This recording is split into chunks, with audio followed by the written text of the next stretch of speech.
हरियाणा के भिवानी जिले की लेडी टीचर मनीषा की मौत के मामले में 5वें दिन सोमवार को घटनाक्रम तेज हो गया। लाश मिलने के 5 दिन बाद पुलिस की ओर से बात सामने आई कि इस मामले में सुसाइड के एंगल से भी जांच हो रही है। हालांकि शाम को पुलिस पीआरओ ने सूचना जारी की कि अभी गहन जांच चल रही है। पुलिस अभी आधिकारिक तौर पर किसी नतीजे पर नहीं पहुंची है।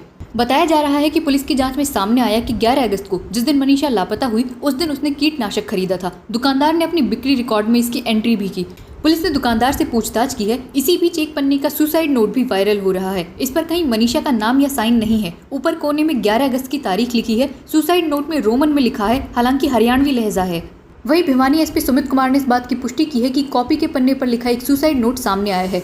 उन्होंने कहा कि क्या ये सुसाइड नोट मनीषा ने लिखा, इसकी जांच हो रही है। इस केस में 1-2 रिपोर्ट आने का इंतजार है, उसके बाद ही कुछ स्पष्ट हो सकेगा। अभी पुलिस किसी निष्कर्ष पर नहीं पहुंची है। पुलिस सूत्रों के मुताबिक अभी तक की जांच में सामने आया है कि 11 अगस्त जिस दिन मनीषा लापता हुई उसी दिन उसने स्प्रे खरीदा। वो जिस स्कूल में पढ़ाती थी उससे करीब 200 मीटर पर ही दुकान है। दुकानदार ने स्प्रे देते वक्त बकायदा रजिस्टर में एंट्री की है। पुलिस ने दुकानदार को भी पूछताछ में शामिल किया है। इसी बीच पुलिस के सामने एक सुसाइड नोट आया है जो स्कूल कॉपी के पन्ने पर लिखा है। हरियाणवी लहजा है, हालांकि इसे रोमन इंग्लिश में लिखा गया है। बताया जा रहा है कि घटना स्थल से ही ये पन्ना मिला। एसपी सुमित कुमार का कहना है कि अभी इसकी जांच करवाई जा रही है, लेकिन इस सुसाइड थ्योरी पर काफी सवाल उठ रहे हैं। पहला सवाल ये कि मनीषा की लाश 13 अगस्त को मिली, अचानक इसके 5वें दिन सुसाइड नोट कैसे सामने आया।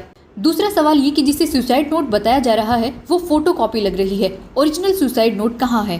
तीसरा सवाल कि मनीषा 11 अगस्त को लापता हुई और 13 अगस्त को उसकी बॉडी मिली। अगर लाश 2 दिन खेतों में खुले में पड़ी थी तो उस पर किसी की नजर कैसे नहीं पड़ी।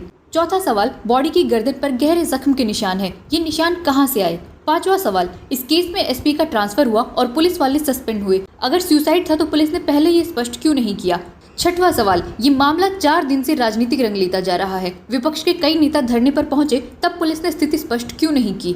सातवां सवाल, पुलिस के उस दावे में कितना दम है कि मनीषा का परिवार सुसाइड नोट मिलने की बात जानता था। और आठवां और आखिरी सवाल ये कि अब पूरे हरियाणा में प्रदर्शन होने लगे तो कहीं केस का रुख डाइवर्ट करने की कोशिश तो नहीं की जा रही है।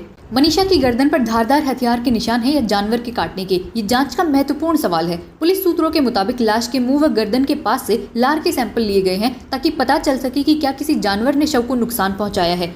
पुलिस ने मधुबन की फॉरेंसिक साइंस लैब में भी 10 सैंपल भेजे हैं, जिनकी रिपोर्ट का भी इंतजार है। पुलिस जल्द से जल्द रिपोर्ट सामने लाने की कोशिश में जुटी है। इस केस को लेकर जगह जगह थियरियां चल रही हैं। इन्हें लेकर भिवानी के एसपी सुमित कुमार ने बयान जारी किया है। उन्होंने कहा है कि वर्तमान में ये देखने में आया है कि ढाणी लक्ष्मण लोहारू निवासी मनीषा मामले में जिला पुलिस की ओर से गहनता से जांच की जा रही है। इस मामले में अभी तक पुलिस ने मनीषा मामले से जुड़ी जांच व किसी निष्कर्ष पर कोई भी आधिकारिक टिप्पणी या पुष्टि नहीं की है। उन्होंने आगे कहा, इसके बावजूद अनेक social media platform Facebook, YouTube व इंस्टाग्राम पर इन्हें संचालित करने वाले व्यक्ति स्वयं से बिना किसी आधिकारिक पुष्टि के झूठी खबरों का प्रकाशन कर रहे हैं। ये सभी ध्यान दें कि जांच पूरी होने तक बिना किसी आधिकारिक पुष्टि के झूठी खबरों का किसी भी सोशल मीडिया प्लेटफॉर्म पर न चलाएं, नहीं अन्य व्यक्ति उसे फॉरवर्ड करे। ऐसा करने वाले व्यक्तियों के विरुद्ध नियमानुसार कड़ी कार्रवाई की जाएगी। अगर बात की जाए सुसाइड नोट की, तो इस सुसाइड नोट में लिखा गया है, सॉरी मम्मी पापा, मैं मेरी वजह से आप दोनों को प्रॉब्लम में नहीं देख सकती। आप दोनों ने मेरी खातिर बहुत कुछ किया और वैसे भी मेरे से सब दुखी थे। मैं सब की बातें, जमाने की बातें सोचती हूँ और फिर भी दुखी हो रही हूँ। ना मैं गलत थी और ना मैंने कुछ गलत काम किया, बस मैं पेरेंट्स का ड्रीम पूरा करना चाहती थी। मैं बीएससी नर्सिंग कर रही थी क्योंकि नॉर्सेट क्रैक किया था और एक नर्सिंग ऑफिसर बनकर मम्मी पापा का सपना पूरा करना चाहती थी, लेकिन मैं आप दोनों पर बोझ नहीं बन सकती। I am sorry mummy papa, मैंने कभी आप दोनों को हर्ट किया हो तो, और आप दुनिया के सबसे अच्छे माता पिता हो। थैंक यू मुझे ये जिंदगी देने के लिए मम्मी और पापा। मैं आभारी हूँ कि आपने मुझे एक राजकुमारी की तरह पाला। कोई हो तो प्लीज मेरे पेरेंट्स का ख्याल रखना। आपको बता दें कि मनीषा मर्डर मिस्ट्री में लोगों को पुलिस की सुसाइड थ्योरी पर पूरा भरोसा नहीं है। सोमवार शाम को 4 बजे जैसे ही धरना कमेटी की प्रेस कॉन्फ्रेंस खत्म हुई, भीड़ सीधे दिल्ली पिलानी नेशनल हाईवे पर पहुंच गई और रोड जाम कर दिया। लोगों का कहना है कि उन्हें पुलिस की सुसाइड थ्योरी पर भरोसा नहीं है। पुलिस मर्डर केस को सुसाइड दिखाना चाह रही है। इससे पहले दिन भीड़ ने रोड जाम किया था, हालांकि करीब आधे घंटे बाद रास्ता खोल दिया गया था।